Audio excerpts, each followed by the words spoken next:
Sada Shiva Samarambham Shankaracharya Shankaracharya Madhyamam Asmadacharya Asmadacharya Paryantam Vande Guru Guru Paramparam. Paramparam Om Sahana Om Sahana Vavatu Sahanau Punaktu Sahaviryam Karavavahai Tejasvina Vadhitamastu Tamastu Ma Vidvishavahai Vidvishavahay. Om Om Shanti Shanti Shanti Shanti Shanti Shanti. Om Tat Sat Om Namah Shivaya. Om Tat Sat, Om Namah Shivaya. So we were talking about the Srishti in the first section of the second chapter, and we had completed mantra number 6. So we will chant mantra number 7. Tasmacha deva bahuda samprasutaha Tasmacha deva bahudha samprasutaha sadhya manushya pashavo vayamsi sadhya manushya Manushya pashavyamsi prana pavano vrihi yabau tapascha prana panam vrihiyavau tapascha Raddha satyam brahmacharyam vedescha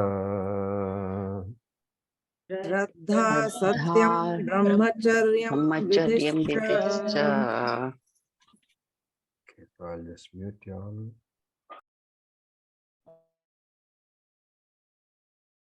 All right. Tasmat, from him, from the very same Brahman, which is what? Brahman with Maya Shakti. So Ishvara, Brahma Sahita Maya Shakti, Ishvara. From that Brahman, what is this Maya? The Maya, we said, were the thoughts of Brahman only, right? So just as we project, we generate a dream world in our sleep, in our dream. How is that dream world projected? In the form of a thought, a disturbance in the mind called a thought. And what is the methodology? Sankalpa matrena. We just, because of pure sankalpa, the wish that a dream should be there, a dream is created. Similarly, thus that Brahman, from that Brahman, he created very many things. And what are they? Devaha. So Tasmat is from that Brahman. Devaha, many gods were born in many forms. So you have Indra, Agni, Varunaha, all these gods were born. Even Yama was born. Then Bahuda Samprasutaha. Samprasuta is the offerings which are being made by Bahuda, by the Devas. All the Devas make offerings and these are Devas to whom offerings are made. Deva Bahuda Samprasutaha. All the other creatures, including the Jivas, they make offerings to all the Devas. So Tasmat cha Deva Bahuda Samprasutaha. All the Devas to whom offerings are made. Why do we make offerings? First of all, where do we make the offerings? You make them in your puja, in your yajna. And what is the purpose of the offerings? It is to get various karma phalam. All these devas also who give you the karma phalam of your offerings, they are also born from Ishvara alone. So remember that though we call them devas, devas are ultimately a form of jiva only, a superior jiva who has a lot of punyam, and therefore the deva birth, the birth as a god, is again a birth like a jiva only, but due to a very high amount of punyam, the devas have better powers, have longer lives, better powers, more happiness, and so on, and they are born in Swarga. So that is deva. Then the next one is sadhya, sadhyas. So the first line is tasmat cha deva bahuda samprasutaha. These devas are born tasmat, from that Brahman. And what kind of devas are they? Bahuda samprasutaha. Various bahuda devas, various gods are born. Samprasutaha, they are born. So, tasmat, from that Brahman, Bahuda Devaha, many gods. So Indra, Agni, Varuna, etc. Samprasutaha. They are born.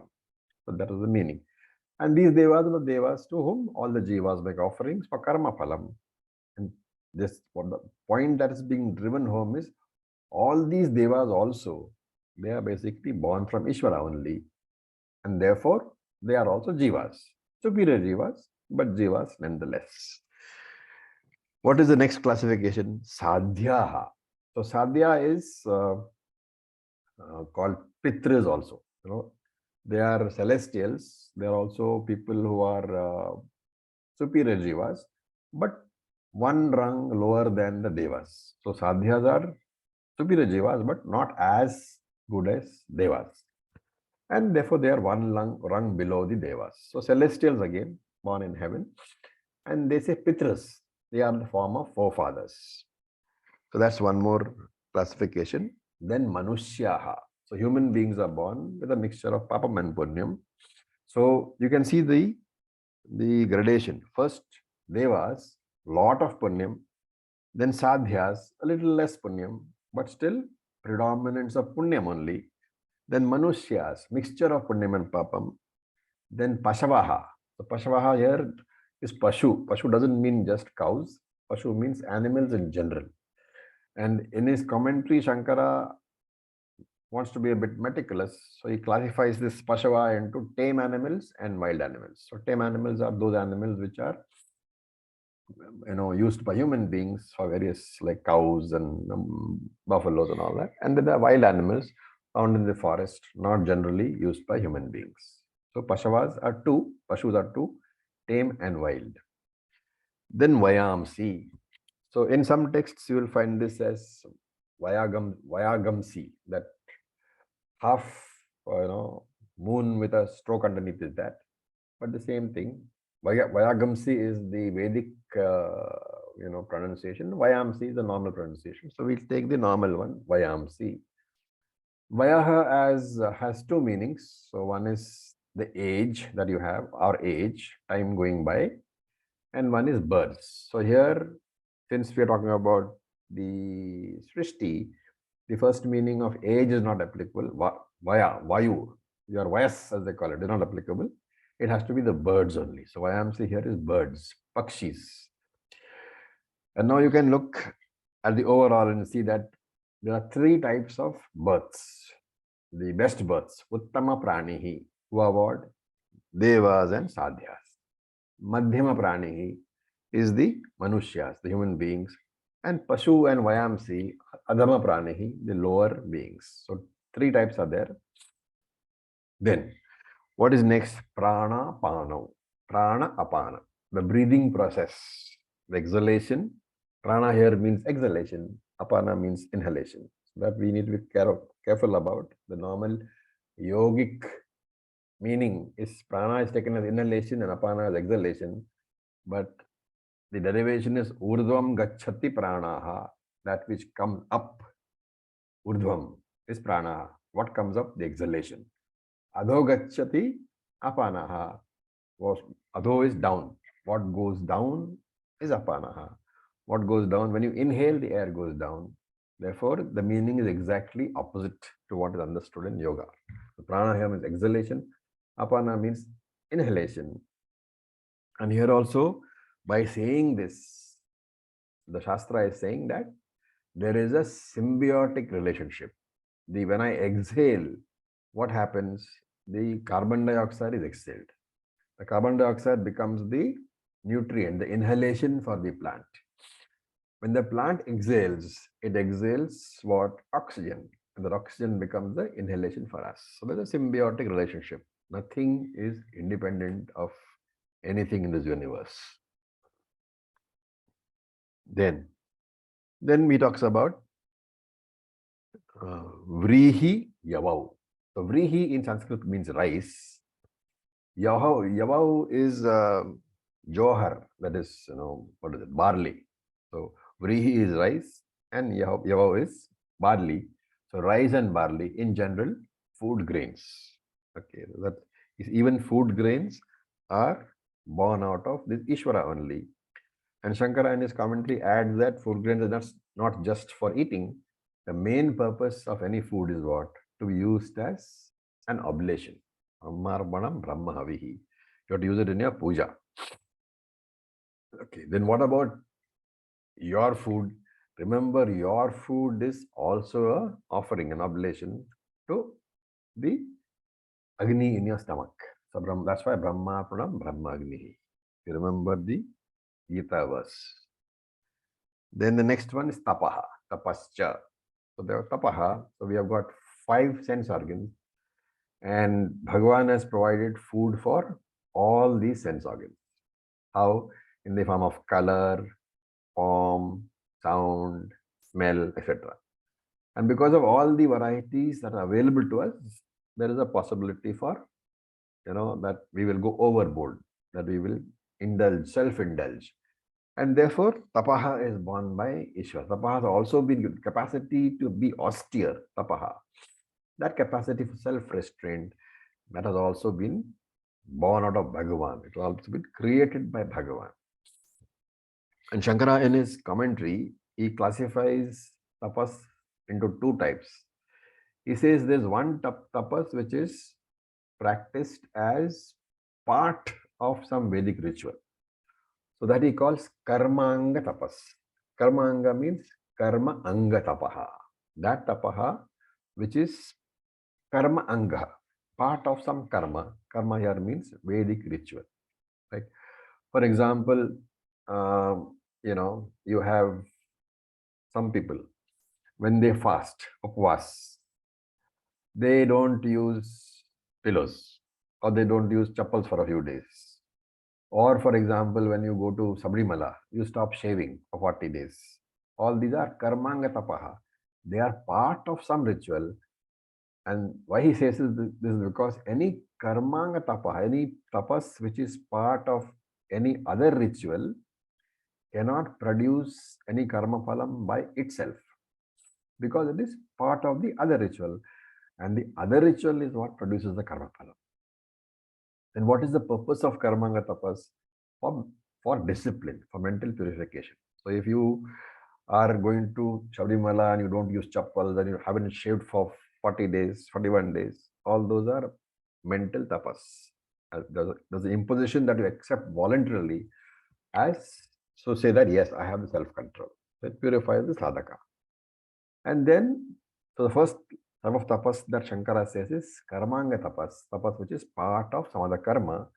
And then he says swatantra tapas, that is independent tapas, not part of any other Vedic ritual. For example, you are fasting on Ekadashi Upavasa. Okay, so that is independent tapas. And that independent tapas will produce result by itself. So that is also born out of Ishvara, the capacity for that tapas, whether it be karmanga or whether it be independent tapas, that also is given by Ishvara. That capacity is born, is found in us because of the grace of Ishvara. Then Shraddha. Shraddha is faith in the scriptures, right? We saw the definition of Shraddha in Tattva Bodha. This faith in the teaching of the scriptures as taught by your teacher. So faith in the Guru and faith in the scriptures, that is called Shraddha. And what does that Shraddha do? That Shraddha has the capacity to improve the quality of my life. That means you convert a normal human being, a Manushya, into a Vaidika human being. So Manushya is converted into Vaidika Manushya. Manushya plus Shraddha, the product is Vaidika Manushya, the person who believes in the scriptures as a source of primary knowledge. And that is why in the Vedas, Shraddha is personified as Shraddha Devi, the goddess. And there are even Suktams, like Shraddha Suktam is there. Okay. And Shankara defines Shraddha very clearly in one word. He says, Astikya Buddhi. Astikya Buddhi means that Astikyam here means to accept the Veda as Pramana. That is called Astikyam. Astikya Buddhi means that intellect which accepts the Veda as an independent Pramanam. That is Shraddha. And that is exactly what Tattva Bodha said in different words. And if you have this astikya buddhi, then what will happen? Our mind will become tranquil. Yeah, because of that faith that Vedas will have effect on my life, will improve my life. There will be a tranquil mind. There will be no doubt about the benefits of the sadhana. Okay. And Shankara adds that Shraddha is necessary. It's a precondition for performing any Vedic ritual. That is what Shraddha is meant for, ultimately meant to be an essential part of performing a Vedic ritual. What are Vedic rituals for? For achieving dharma, artha, etc., purusharthas. And he says any karma you perform without Shraddha is tamasic karma. And this definition you also found in where? In the Bhagavad Gita. Okay, so that is Shraddha. Remember, you have to keep on reminding that all these words, all these qualities, they are born from Tasmatcha, from the Brahman alone. Then Satyam. So in this case, Satyam means the Karma Kanda part of it. Satyam Vada, the truth. And in case of Karma Kanda, remember that Jnanam will not bless. What does that mean? The Jnanam of how to do a particular puja, that Jnanam will not bless you, will not give any phalam at all.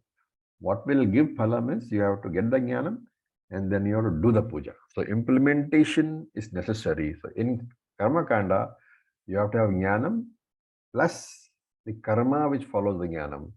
Then only blessing will be there. Implementation alone will bless you. Therefore, Satyam here means implementation of the teaching. There should be no split between what I know and between what I am. So no knower, doer split is there. Again, remember that this is Karma Kanda Satyam. We are not talking about Aham Brahmasmi knowledge. We are talking about Jnana Kanda Satyam. Karma Kanda Satyam, which means that this is basically, in fact, Shankara clarifies later, Anrita Varjanam, avoidance of untruth. So there are 2-3 ways you can take this meaning. One is that you have understood the teaching and you implemented it truthfully. So that is what in my Satyam. Truthfully here means correctly, with proper understanding, as the Karma Kanda meant it to be implemented, you have implemented. So the correct Homam has been done properly. Homa Kunda has been made exactly in accordance with the instructions in the Veda and so on. So Shankara clarifies here, Satyam is equal to Anrita Varjanam, avoidance of untruth. That's, he gives a broader meaning. And what is untruth? So to know what is untruth, you have to come to what is truth. And he says truth is speaking of something as it actually is. Very nice definition. Yatha bhutartha vachanam. When you talk of something, vachanam, you describe it exactly as it is, with no subjectivity. And that is truth. And Satyam means speaking that only, basically. So avoidance of the untruth. And he adds, but there is a condition. And this we have seen before. He says, apida karam, means do not speak the truth which hurts somebody else. So Satyam Vada, Apriya Satyam Ma Vada. Where it's somewhere else it is said, speak the truth always, but do not speak the truth if it hurts somebody else. So speaking the truth doesn't mean speaking the truth whatever it is. It just means that whenever you speak only the truth. And if you know something, some truth which will hurt somebody else, why speak it at all? Okay. The next one is Brahmacharyam. Brahmacharyam, of course, is systematic study of all Shastras. And this we see during Brahmacharya Ashrama and Sannyasa Ashrama. So Brahmachari is one who dedicates his life to the study of the scriptures. Brahma Acharaha, one who walks in the path of Brahman. So Sannyasi also does this. But in the Grahastha Ashrama, the study is of Veda Purva, while in the Sannyasa Ashrama, the study is of Veda Anta. That is the only difference. And there is another meaning which Shankar argues. Brahmacharyam is avoiding inappropriate relationships. So only those relationships which are appropriate, which are sanctioned by the Veda, that only you should indulge in. Okay, and here also in this Brahmacharyam, you will find that all the disciplines which are necessary for Atma Jnanam, that is why it adds the next word, Vidischa. Cha Videhi means all the scriptural injunctions, all the sadhana, all the disciplines which are necessary for you to walk on a spiritual path. All these are included in this word Vidischa. So Brahmacharya is only one of them. Vidischa means all the others also. Okay, remember that the rules for brahmachari, the vision of a brahmachari basically is different in each ashrama. So in a brahmachari ashrama, obviously he is unmarried, so the rules are different. In a grahastha ashrama, he is married, so the rules for sexual discipline are different there. So they will have different meaning for a brahmachari, a different meaning for a grahastha, different meaning for a vanaprastha, different meaning for a sannyasi. So even the word satyam, if you look at it, even the word satyam will have different meaning for sannyasis and grahasthas. The rules are relaxed for grahasthas. Why? Because the grahastha has got a much tougher life than a sannyasi. So all the rules, he has to balance his parents, his spouse, his children, everything. 3 generations he has to deal with. And therefore it is much tougher life than a sannyasis or a vanaprasthas. So the rules are more relaxed for the grahastha. And each of these words, as I said before, you have to connect each of these words, each of these qualities, you have to connect where samprasutaha in the first line. All are born from tasmatcha samprasutaha. All are born from Brahman alone, from Ishvara alone. Okay, then we continue with the Srishti. So we will chant the next mantra, mantra number 8. Sapta prana prabhavanti tasmat. सप्तप्राणाः प्रभवन्ति तस्मात् Saptarchashah samidha saptahomah. सप्तार्चिषः समिधः सप्तहोमाः Sapta ime loka yeshu charanti. इमे लोकेषु चरन्ति Prana guhyashaya nihita sapta sapta. प्राणागुहाशया निहिताः सप्त सप्त. Okay. So the scripture, the Shastram, is visualizing our whole life as a yajna. So that's what is being said here, that entire life is a yajna. And this yajna is, in any yajna, there are 5 factors which are needed to make it possible. Okay. So here he says indriyas are needed, 5 sense organs are needed, right? And then therefore the 5-fold sensory faculties, the eyes can see, ears can see, ears can listen, nose can smell, or indriya shakti is needed. Indriyas are needed, indriya shakti is needed. And then the objects which the indriyas interact with, indriya vishayas, that is the sense objects are needed. Sense organs, the shakti of the sense organs means functions of the sense organs, sense objects are needed. And then there must be a indriya vishaya samyogaha. The sense organs must come into contact with the sense organs. So the 4th one. And finally, a location for the indriyas are needed. So indriya golakams, then the location of the sense organs are needed. Remember that indriyas, the sense organs, they belong to the sukshma shariram. But for the sense organs which are belonging to the sukshma shariram to function, the sthula shariram must be present. And therefore the sense organs location, the golakams, need to be present. And the golakams belong to the sthula shariram, not to the sukshma shariram. And therefore For the sthula, for the sukshma sharira, indriyas to function, the sthula shariram must be present. So 5 objects are here: sense organs, the sense organ Shakti, the sense objects, the contact between the two, and the golakams. Okay. So in this mantra, the Upanishad is saying that these 5 components are also created by Brahman.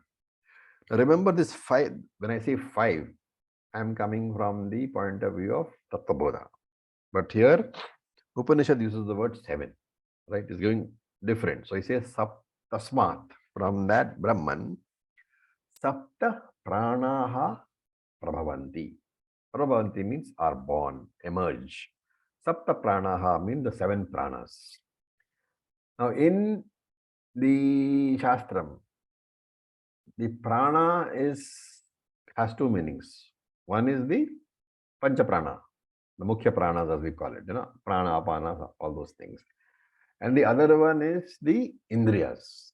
The Indriyas are also called Prana. So when you see, when we study Brahma Sutra, you will find a huge discussion on the logic why Indriyas are called Pranas. So we will not enter into that here. Sufficient for us to remember that the word prana in Shastram has 2 meanings. One is the Mukhya Prana, the Pancha Pranas, and one is the Indriyas themselves. And here we are talking about the Indriyas, Sapta Pranaha Prabhavanti. So these 5 Indriyas are being counted as 7 in this particular mantra. And Shankara uses the word Shirshanayaha to say that these Sapta Pranas are Shirshanayaha. Shirshanayaha means located in the head. All the Indriyas discussed in this particular mantra, they are located in the head. So what are they? You have to count for 7, right? So there are 2 eyes. Then there are 2 ears. So that is 4. Then there are 2 nostrils. So that is 6. And then there is so your eyes are for what? Seeing. Ears are for hearing. Nostrils are for smelling. And then 2 remain. 2 faculties remain. One is touch and one is taste. And that is clubbed here and taken as the tongue. Because the tongue can both touch and taste. And therefore you have the 7 pranas are 2 eyes, 2 ears, 2 nostrils, and 1 tongue. So that's 7. And because of the usage of the word Sheshanaya, located in the head, this interpretation is taken because all these are located only in the head. Okay, you can't take the meaning skin because the skin is located all over the body. And Shankara says Sapta Archishaha, you have to compare them to 7 beams of light. So what are the 7 beams of light? It is the beam of knowledge, Jyoti, which illumines, which reveals the objects related to each of these 7 pranas. So for example, there is one beam of light which is emerging from the left eye, and it is revealing objects to the left eye. There is one more beam of light emerging from the right eye, and it reveals objects which are related to the right eye. So this way. And therefore the 7 flames, Sapta Archishihi, are basically essentially 7 flames. They indicate the 7 sensory faculties, right? And if you remember the earlier discussion, I said this first is the Indriya, which is the 7 prana. Then there is the 7 sensory faculties, the Indriya Shakti, right? That eye has to be able to see, the ear has to be able to hear. So that is referred to here as the flames. Sapta Archishi. Archi is basically a flame or a beam of light. So Sapta Archishihi, the Indriya Shakti of the 7 pranas. And flames, the Archi literally means flames. The word flame is being used here because the whole thing is being presented as a worship, as a homam, right? As a yajna.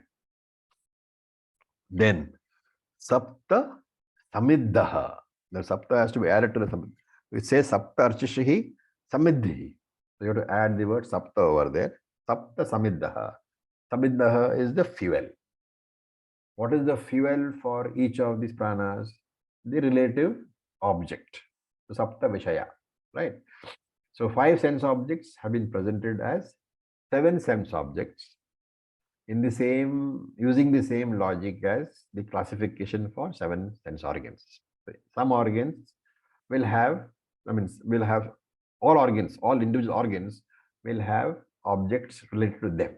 So some objects will be for the left eye, some objects will be the right eye, and so on. That's why Sapta Samidaha, Sapta fuels. The fuel is the object which you call Vishaya. So these are the objects. These objects are the Vishaya, are the fuel for the Sappranaha. They are the offerings which are made where? To the Archishihi, to the fire of the Sapta Pranaha. And Sapta Homaha. So Homa here is the connection between the object and the Indriya. Why do we say that? Because in a Homa you offer the offering into the fire, and here the fire is what? The Indriya Shakti. And when the Vishaya, the object, is being seen by the left eye, for example, that is a Indriya Vishaya Sambandhaha, which is a Homa. And therefore Sapta Homaha. It is a Homa because the sense objects are being offered to the sense organs. And whenever we are offering the object to the sense organ, we say the same thing that we say in your Homam, which is that Swaha, I give this to you. So for example, if you are going and listening to some music on TV, then what is the Vishaya? The Vishaya is the music which you are offering to the flame of your ears, to the faculty of your ear, to the Shakti of your ears. And therefore 7 homas to the 7 Shaktis of the 7 organs. This is constantly taking place. And then Sapta ime lokaha yesu charanti. So he says, Sapta ime lokaha yesu charanti pranaha. This loka here means what? The golaka. Why do we have to take the meaning? Because in a loka, who resides? People reside. And therefore, here we are talking about the pranas, the indriyas. Where do they reside? They reside in their respective physical golakams. And Shankara clarifies this by using the phrase Indriya Sthanani is equal to Lokaha. Residence of the Indriyas is the Lokaha, which in our language, or Tattva Bodha language, that means Golakam. So these 7 fires, they move where in the 7 Indriya locations, which are the Golakams. So Charanti, these 7 fires, they move in the Golakams where the Indriyas are located. So the right eye has the right eyeball as a location, right? The left eye has the left eyeball as the Golak, and so on. And then every sensory experience, remember, what is its main function? It is the exhaustion of Punyam and Papam. And that is why every sensory experience brings pleasure and pain. Thus, these Indriyas of ours, they function through the Golakams in the waking stage. In Jagrada Avastha, they function through the Golakams. And one more thing we saw earlier, that during Sushupti, they withdraw from the Golakams and they go back into the Hridayam, the heart, that we have seen somewhere else. That is why during sleep, you do not hear anything, even though the Golakam is open, but the Indriya has gone away to Hridayam, the location. Okay, now Pranaha, coming back to Pranaha, it is 7 Indriyas which move in these locations. And as we said before, you have to specifically take the meaning of Indriyas and not Panchaprana. And Shankara again, at this point, he clarifies that Panchaprana should not be taken as a meaning here. And that's why when you say Pranaha Guhashayaha Nihita Sapta Sapta, these Sapta Sapta Pranaha, they resolve into the Guha, the cave, where the mind rests. Okay. Now here Shankara clarifies that this means the heart. and the physical heart. But because Shastra says it is in the physical heart is the golakam for the mind. And therefore, when you go into Sushupti Avastha, these pranas, they withdraw from the golakams and they go into the cave of the heart. Hridayam, basically, the cave of the heart, it means. So Guha means Hridayam, Shaya means resting. So Guha Shaya means resting in the heart during Sushupti Avastha. So this is what is being said, that these 7 organs in Jagrata Avastha, you are constantly offering the oblation of sense objects to all these organs, the flames of these organs. And these organs are where they are in the 7 golakams. During Sushupti Avastha, because all other, excepting prana, everything else, all other faculties are withdrawn, and therefore prana runs. But that prana is different prana. Okay, now don't get confused. The prana which runs during Sushupti Avastha is Pancha Prana, right? That is why our heart continues to beat. That is why I continue to breathe. So during Sushupti Avastha, the prana runs, but the Sapta Pranaha, the Indriyas, they are withdrawn into the Hridayam. Hridayam meaning the cave of the heart during Sushupti Avastha. That is the meaning of the mantra. Now, some general comments, again, which Shankara makes, not my own, that all Indriyas and the karma and the karma phalam also, they can be broadly divided into 2, right? So one is those karmas and the karma phalam which are performed by karma yogis for spiritual benefit. So that karma performed by karma yogis for spiritual benefit is there. And Shankara says you can take the meaning karma yogi because what is he performing the karma for purity of mind? And what does he want purity of mind for? To be able to come to jnanam. And what does he want to come to jnanam for? To become a jnani. So Shankara says that sense organs can be used for 2 types of karma, which will automatically give 2 types of karma phalam.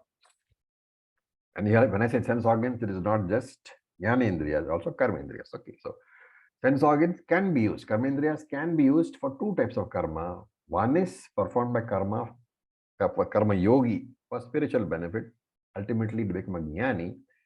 And one is performed by the person who is not bothered about spirituality for material benefit.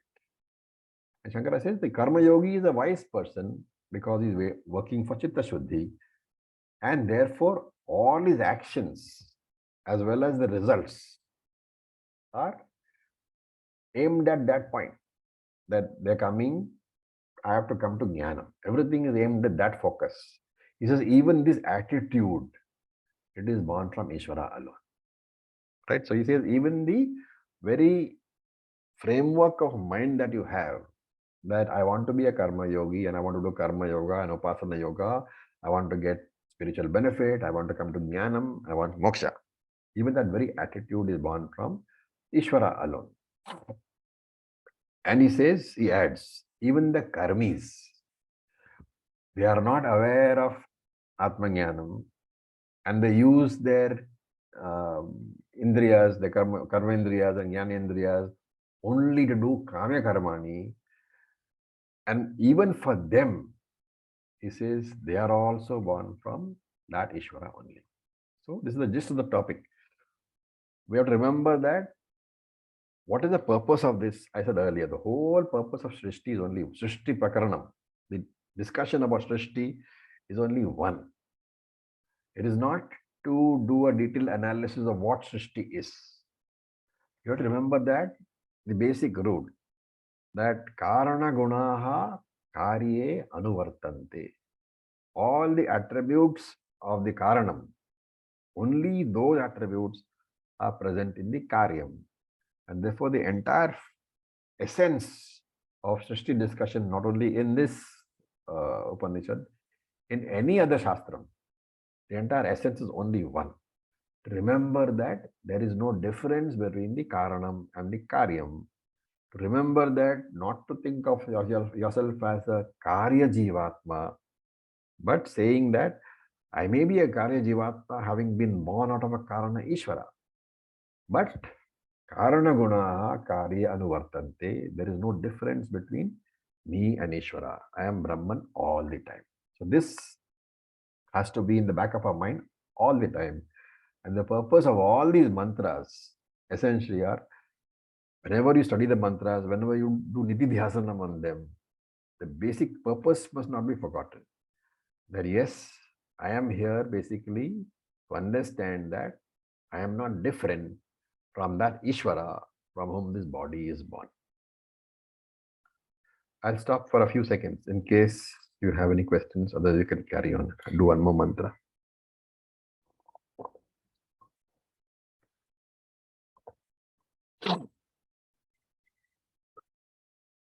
No questions. All right. So we look at the 9th mantra which we will chant.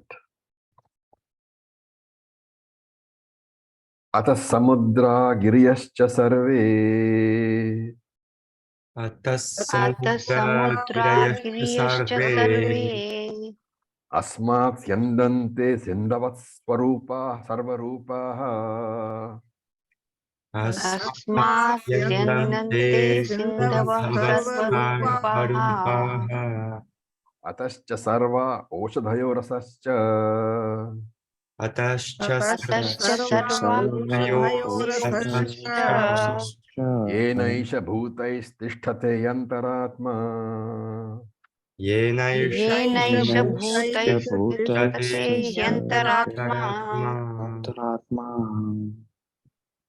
So, in the first section, that is the current section which we are doing, Brahman is being presented as Jagat Karana.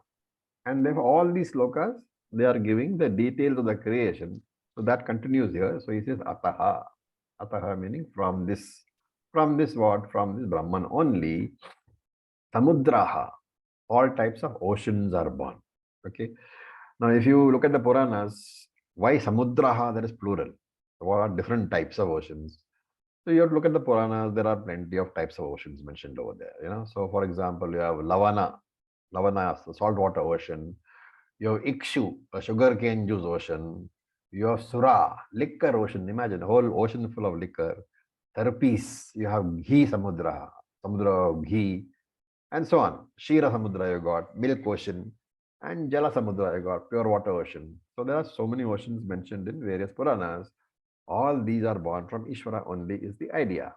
Again, pointing out that though we are saying born from Ishvara, remember there is no difference at all. The Sat aspect of Ishvara is being presented here as the various type of oceans. And Giriyascha Sarve. Giri is a mountain. So all oceans and all mountains are born. Giri, and therefore the cha suffix here, Giriyascha, indicates all giris, small giris, big giris. So small mountains and big mountains, everything is mentioned over here. And Shankara in his commentary says one example is Himalaya. So Himalaya is, and he gives the definition, Hima plus Alayam. Alayam means residence. Hima means snow. So the abode of the snow, the place where snow is found is Himalaya. That is one. Even the mountains are born. And then Asmat, from this Brahman. Asmat has to be taken as from this. From this means what?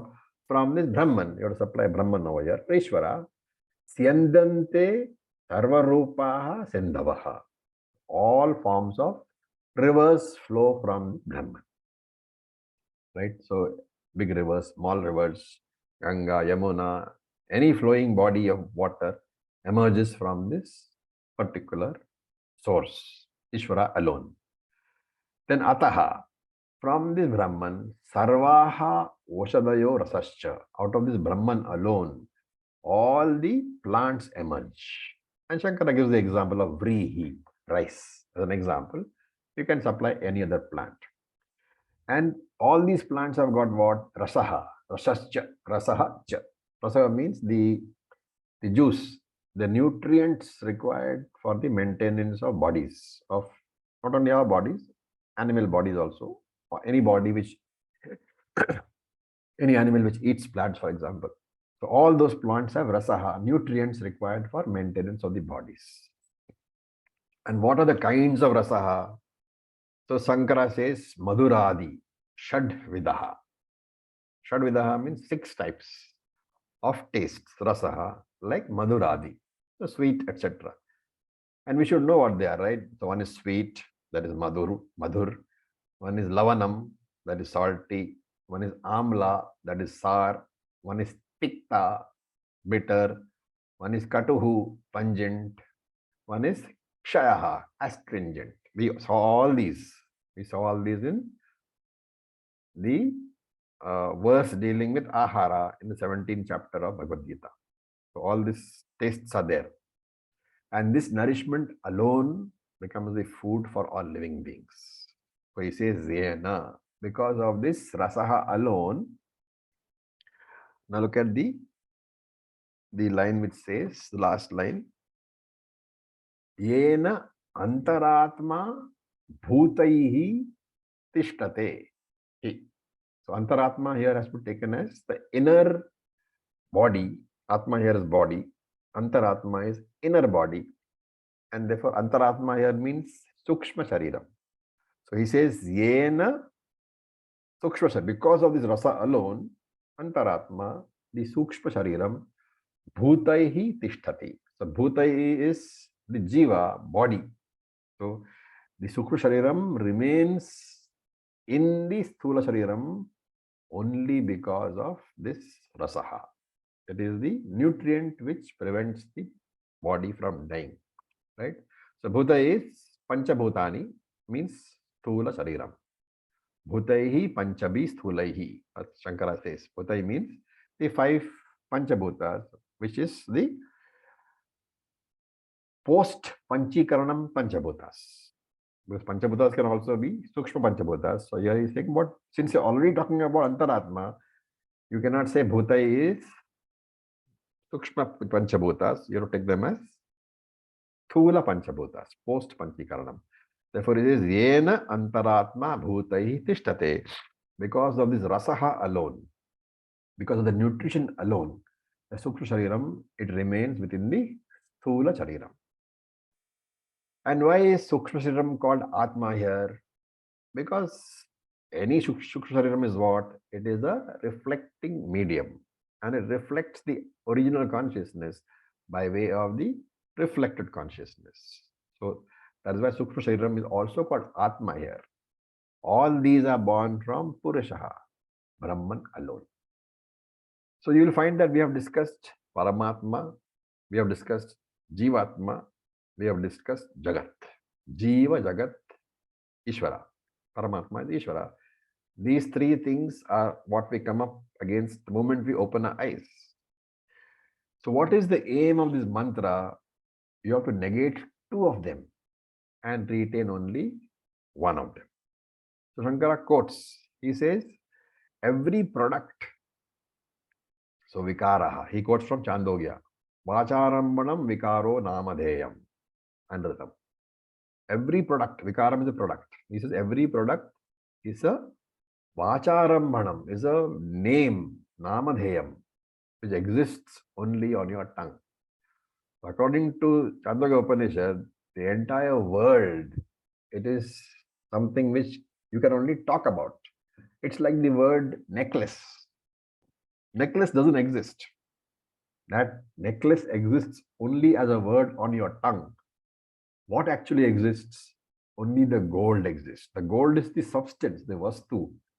When you say a necklace, you are superimposing a form and a name, and that name exists only on your tongue. Therefore, it is not satyam, it is mithya. And so if you say the whole jagat is mithya, the reality is Brahman alone. So Shankara says the Purusha alone is satyam, the jagat is mithya.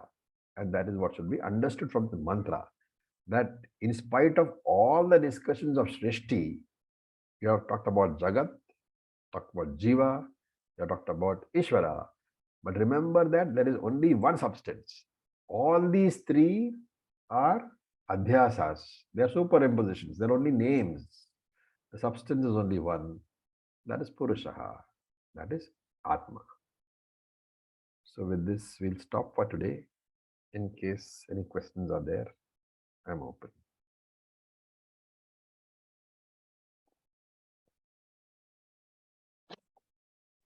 Om Acharya ji, Yes, Bharati. I have a question related to last Jalam body. Yeah. I don't know whether this may be related to the topic. I just wanted to ask about the kriyas which are done later on after the cremation. So according to Upanishad, the Jalam body is already acquired. So then what is the requirement of Antyeshti? The Is it Jalam body is a body. See, there are again I'll say that, which I repeated last time, it's a common cause of confusion. Okay, that Panchagni Vidya, that the 5 stages outlined in that particular, Chandogya verses, they are meant only for one of the paths. There are 3 paths. What are they? 3 paths which a jiva takes after death. What are they? It is important to remember, otherwise you get confused. Yes, I understood. What are 3 paths? One goes to Brahmalok. What is the name of that? Urdhvagati. Or Shuklagati, yes. Shuklagati, yes. The other is Adhogati, that is, goes to, becomes a insect or the lower patas, forms. lower Okay. forms, yes, the lower lobes. Yes. And the other one is Manushya. Other one is Krishna. No, Manushya. It's Krishna Gati. See, there are Okay, 3 types Shukla- of paths. Adhogati, Krishna Gati, Shuklagati. Shuklagati is taken by a person who has got karma plus upasana. Shuklagati also, remember, takes you to Brahmaloka, where again there is a divergence. You can either, if you have enough punyam, you will go to Lord Brahmaji and get karma mukti. If you don't have enough punyam, you will enjoy your life there and come back. In Shuklagati also there are 2 ways, right? You go there, you either get moksha through karma mukti or you come back. Krishna Gati, you go to Swarga, you enjoy your life and you come back. You don't go to Brahmaloka at all. Adhogati, you are born as a lower being. So this Panchagni Vidya does not apply to Shuklagati travelers, does not apply to Adhogati travelers. It applies only to Krishna Gati travelers. Therefore, you go to Swargaloka, you enjoy yourself, come back. Okay. Now remember that in Swargaloka, you are a Jalam body, right? Jalam body you can take the Jalam body as forming into a full-fledged body in Swargaloka, enjoying yourself in that refined body of yours, and then following the other path to come back. But the cremation rites which you do are not for the jiva who is leaving, are for the body. Cremation rites are basically what? You are handing over the body back to the Ishvara. 5 elements. 5 elements, yeah. Yes. So Panchabhutani, from where it comes. The cremation rites are the physical body. In that, you are including some prayers for the jiva to go along in his path. And the jiva is traveling by Krishna Gati, if you are saying. But that this Panchagni Vidya, how do you know? You have no way of knowing, right? That this person who is going, in which path he is going. Right. And therefore, you cannot take the risk of not doing anything.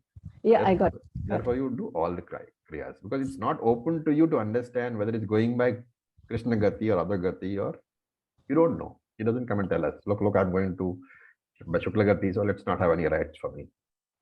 One more question related to this.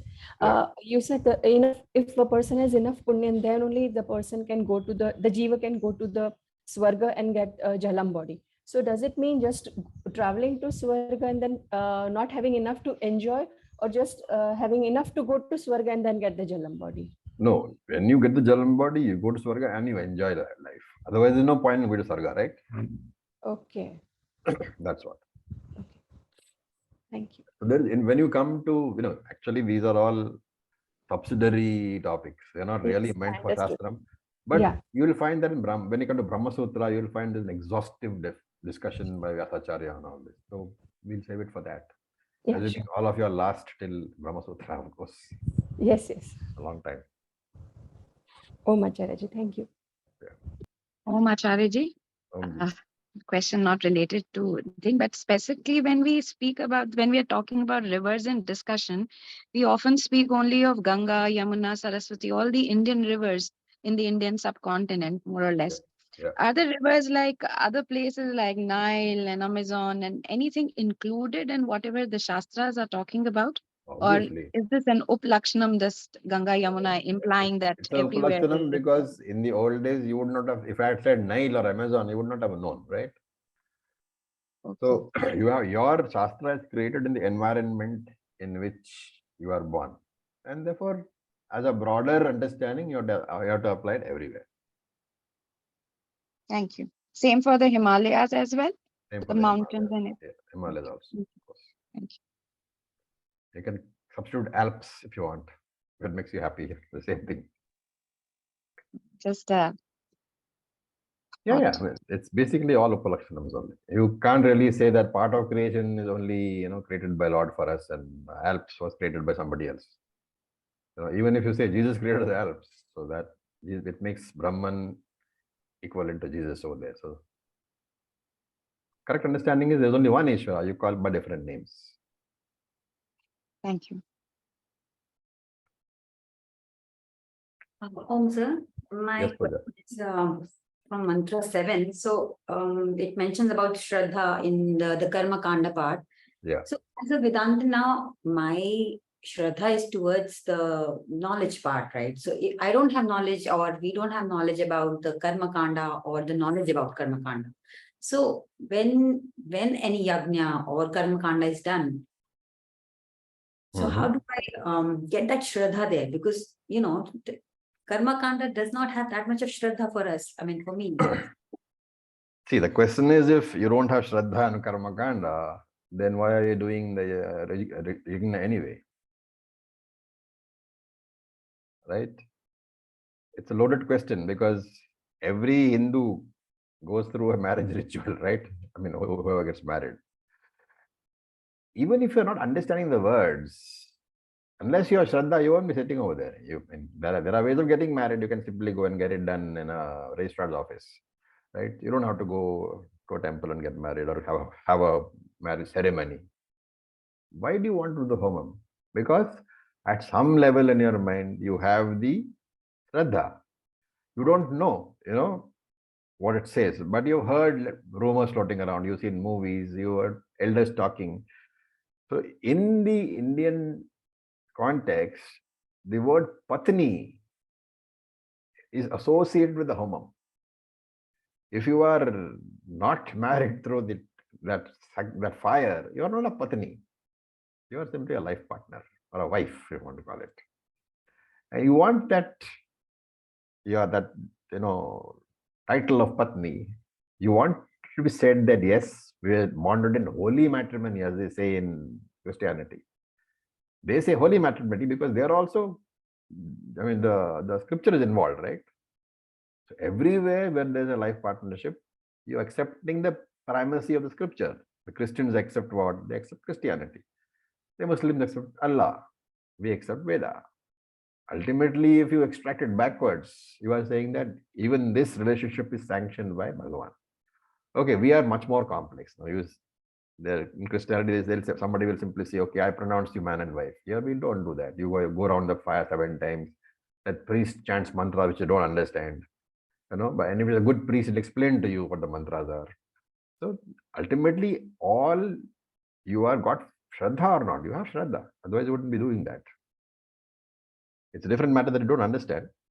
But I personally, whenever I go for a homam, I would like the priest at least to explain to me what the mantras mean. And if you are being in this class for long enough, when you go to any puja, you will realize that you can understand the mantras. You pay attention. At least part of the mantras you'll understand. Enough Sanskrit will be known. I'm sure. I mean, how many of you can say that what my understanding, if you really pay attention to what the priest is chanting, you will find that some of those words you know already. Yes, Acharya, that is true. And after the classes, it's much better, the understanding of the Sanskrit Because we are words and using the mantras, we are using same shlokas. mantras, we are using Yes. the same terms. So slowly you understand, and therefore stick to it. I'm not saying get into a study of Karma Kanda. It's very difficult. First of all, to find a good Pandit who will explain Karma Kanda to you is almost impossible. So whatever is there is fine. You know, Shankaracharya said somewhere that accept what comes as your prarabdha.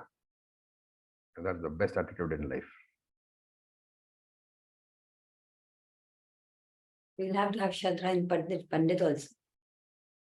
Yeah, but you know, the Pandit is your agent, right? Because he's chanting the mantra. Remember that when the Pandit chants the mantra, he's saying, I am marrying you, right? But then since he's your agent, then that what he stands is on your behalf. That is the understanding. Thank you, sir. Okay, so with this we'll stop for today. Om Purnamada Purnamidam Purnat Purnamudachyate Purnasya Purnamadaya Purnam Eva Vasishyate. Om Shanti Shanti Shanti. Om Tat Sat. Om Namah Shivaya. Thank you for your patience, guys. Om Om. Thank you, sir.